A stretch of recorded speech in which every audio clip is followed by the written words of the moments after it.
안녕하세요. 조신희 변호사의 법률 이야기에 오신 것을 환영합니다. 시작하기에 앞서 축하할 일이 하나 있습니다. 지난 7월 22일은 세종 FM이 개국 3주년을 맞이한 날이었습니다.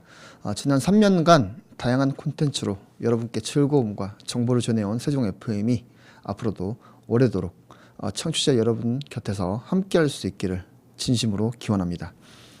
저 역시 세종 FM을 통해 유익한 법률 이야기를 나눌 수 있어서 뜻깊은 시간을 보내고 있습니다. 특별한 날인 만큼 오늘은 평소와는 조금 다른 주제를 다뤄보려고 합니다. 바로 인공지능 AI와 법의 미래에 대해서 이야기해보고자 합니다. 최근 몇 년 사이에 챗GPT를 비롯한 생성형 인공지능이 빠르게 대중화되면서 우리 삶 곳곳에 스며들고 있습니다. 가벼운 고민 해결부터 복잡한 서류 작성까지 AI의 도움을 받는 일이 자연스러워졌습니다. 법조계 역시 AI의 영향을 받고 있습니다. 대표적인 사례로는 미국의 스타트업 기업인 두나페이의 로봇 변호사 프로젝트가 있습니다. 본래 법률 서비스를 지원하던 두나페이는 인공지능을 통해 금전적 부담 없이 법적 도움을 받는 것을 목표로 하였습니다.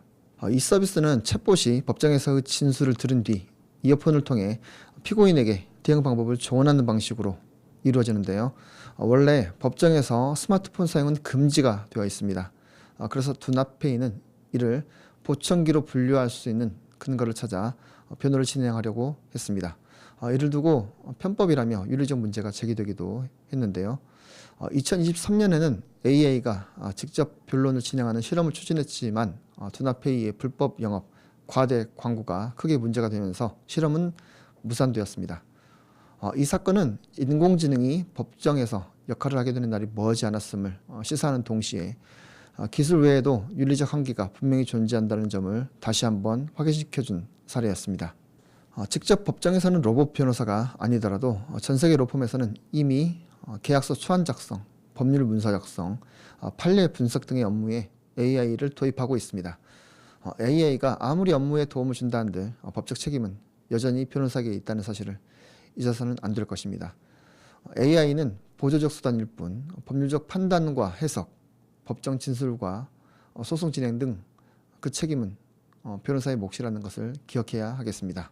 실제로 2023년 뉴욕에서는 30년 경력의 변호사가 챗GPT가 생성한 가짜 판례를 인용해 소송 서면을 작성한 일이 있었는데요. 결국 이 변호사는 과태료 처분을 받았습니다. 챗GPT를 사용해 보신 분들은 이미 알고 있겠지만 AI는 모든 답변을 명확하면서 자신 있게 합니다. 30년 경력의 베테랑 변호사도 믿을 만큼 그럴듯한 내용을 생성할 정도입니다. 그렇기 때문에 전문 지식이 요구되는 분야에서는 AI의 답변을 반드시 검증하는 절차를 거쳐야 합니다.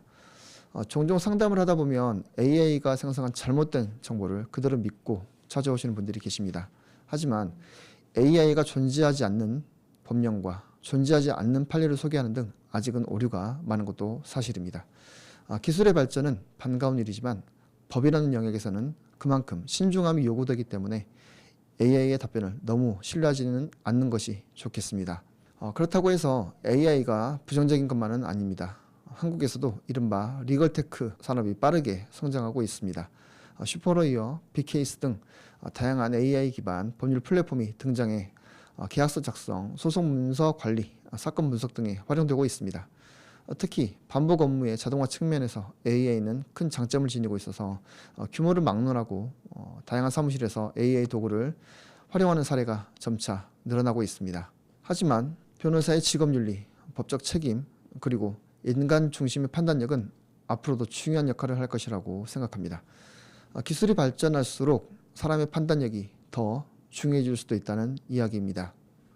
법률 서비스라는 것은 단순히 법률적인 해답만을 알려주는 것이 아니라 사건의 맥락을 파악하고 당사자의 감정과 이해관계를 조율하며 때로는 위로를 전하는 역할도 요구됩니다. 이런 부분까지 인공지능이 대체할 수 있을지는 미지수입니다. 사람과 사람 사이의 분쟁을 해결해주는 조율자, 조정자의 역할은 대체 불가능한 영역인 것입니다. 이에 더해 인간 사이의 분쟁은 늘 새롭습니다. 과거와 유사한 사건은 있지만 동일한 사건은 없습니다. 존재하지 않았던 사건이 발생하는 것입니다. 창의적 해결 방법을 찾는 것이 그래서 중요하고, 이러한 영역에서는 AI는 한계가 있을 것입니다. 사람의 도움은 여전히 필요한 것입니다. 결국 AI는 업무의 보조적 도구일 수는 있지만 사람을 온전히 대체하기는 어려울 것입니다. AI는 이제 현실이 되었습니다. 우리 모두가 기억해야 하는 것은 사람이 없는 기술은 쓸모가 없고 사람을 위하지 않는 기술은 도태되기 십상이라는 사실입니다. 법률 서비스를 받는 것도 사람이지만 그 법률 서비스를 제공하는 것도 사람이기 때문입니다. 네, 오늘은 이렇게 조금 색다른 주제로 이야기를 나누어 보았습니다. 여러분의 활기차고 행복한 일상을 여전히 응원하겠습니다. 지금까지 법률사무소 약속의 조신영 변호사였습니다. 청취해 주셔서 감사합니다.